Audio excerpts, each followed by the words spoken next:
Northern Ireland sounds like no crack at all. Well, actually, Northern Ireland is great crack. Creative projects north and south of the border have proven to be successful.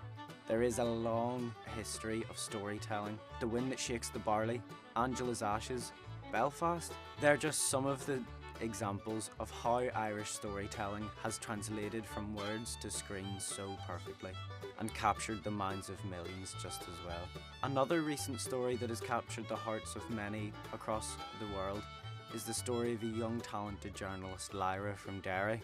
Her inspiring story was cut short before she could write it, unfortunately. Hello, testing, testing. My name is Lyra McKee. I'm a freelance journalist from Northern Ireland. Oh God. My passion in life is for investigative journalism. We were only there for 8 minutes from start to finish. I turned to Lyra to say, let's move up further because I think they're going to rush, and she wasn't there. She got caught in the crossfire between police and protesters one evening in Derry. Her story was carried on by a close friend of hers, Alison Millar. Alison herself is an influential and important filmmaker from England, based in Northern Ireland. We were able to land an interview with the busy superstar in between her coming from Berlin to an accept award and going to LA to film her next documentary. I think the first time I picked up a camera and moved into documentary was when I started at the National Film and Television School. I was accepted there as an animator, and I was working next door to Nick Park, who created Wallace and Gromit. And then we did a workshop where we trained in documentary. I was sent out to shoot, and actually then that's when I decided then I absolutely loved it. I loved being out on the road, I loved meeting real people, I loved hearing their stories, I loved the freedom of lifting a camera and being in someone's house and they're telling me something that happened in their life, so I got really hooked then. One of my favourite projects that you've made is Kids in Crisis. What made you pursue a style which reflects real life issues and problems within society? I think I first got hooked on the idea of issues and pursuing issues because you get fed up when you read things and you think that's not right, this person doesn't have a voice, or why are they locking those kids up? The project you're talking about is really special. It's about mental health issues in young people and how they're often sectioned and sent miles and miles away from home. And that was a very special film because of the young people that I was making the film with, and 3 of them were locked up, so they were giving me their consent and their story from inside an institution. What made you make the decision to move to Northern Ireland and try to further your career here?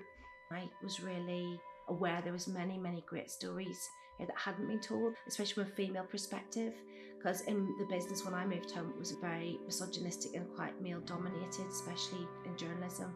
And there's amazing women and there was amazing stories with a female perspective that I felt just hadn't been covered. Do you believe the arts industry in Belfast is suffering due to the mass cuts and funding?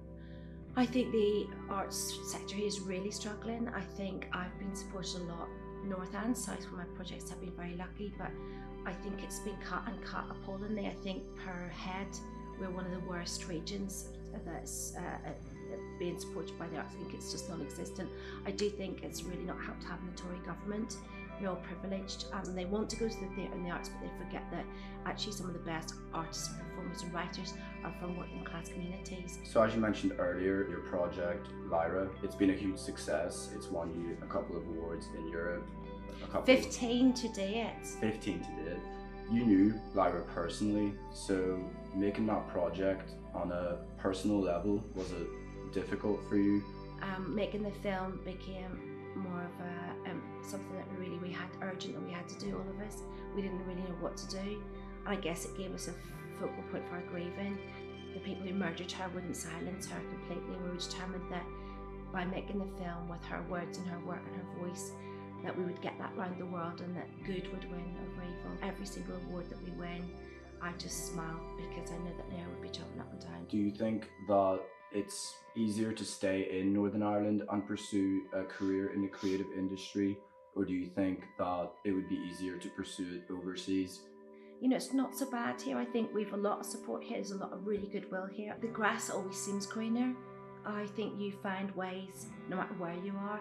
I think I'd rather try hard with a smaller community like here, even though we're not supported well enough, it could be better. And I think the island of Ireland can work more together. I work collaboratively with people from all over Ireland, and there's lots of money in the south for arts and creativity, lots. And you know, we are an island, we belong as an island, so it's wonderful to take that island and use the talent we've got. Right.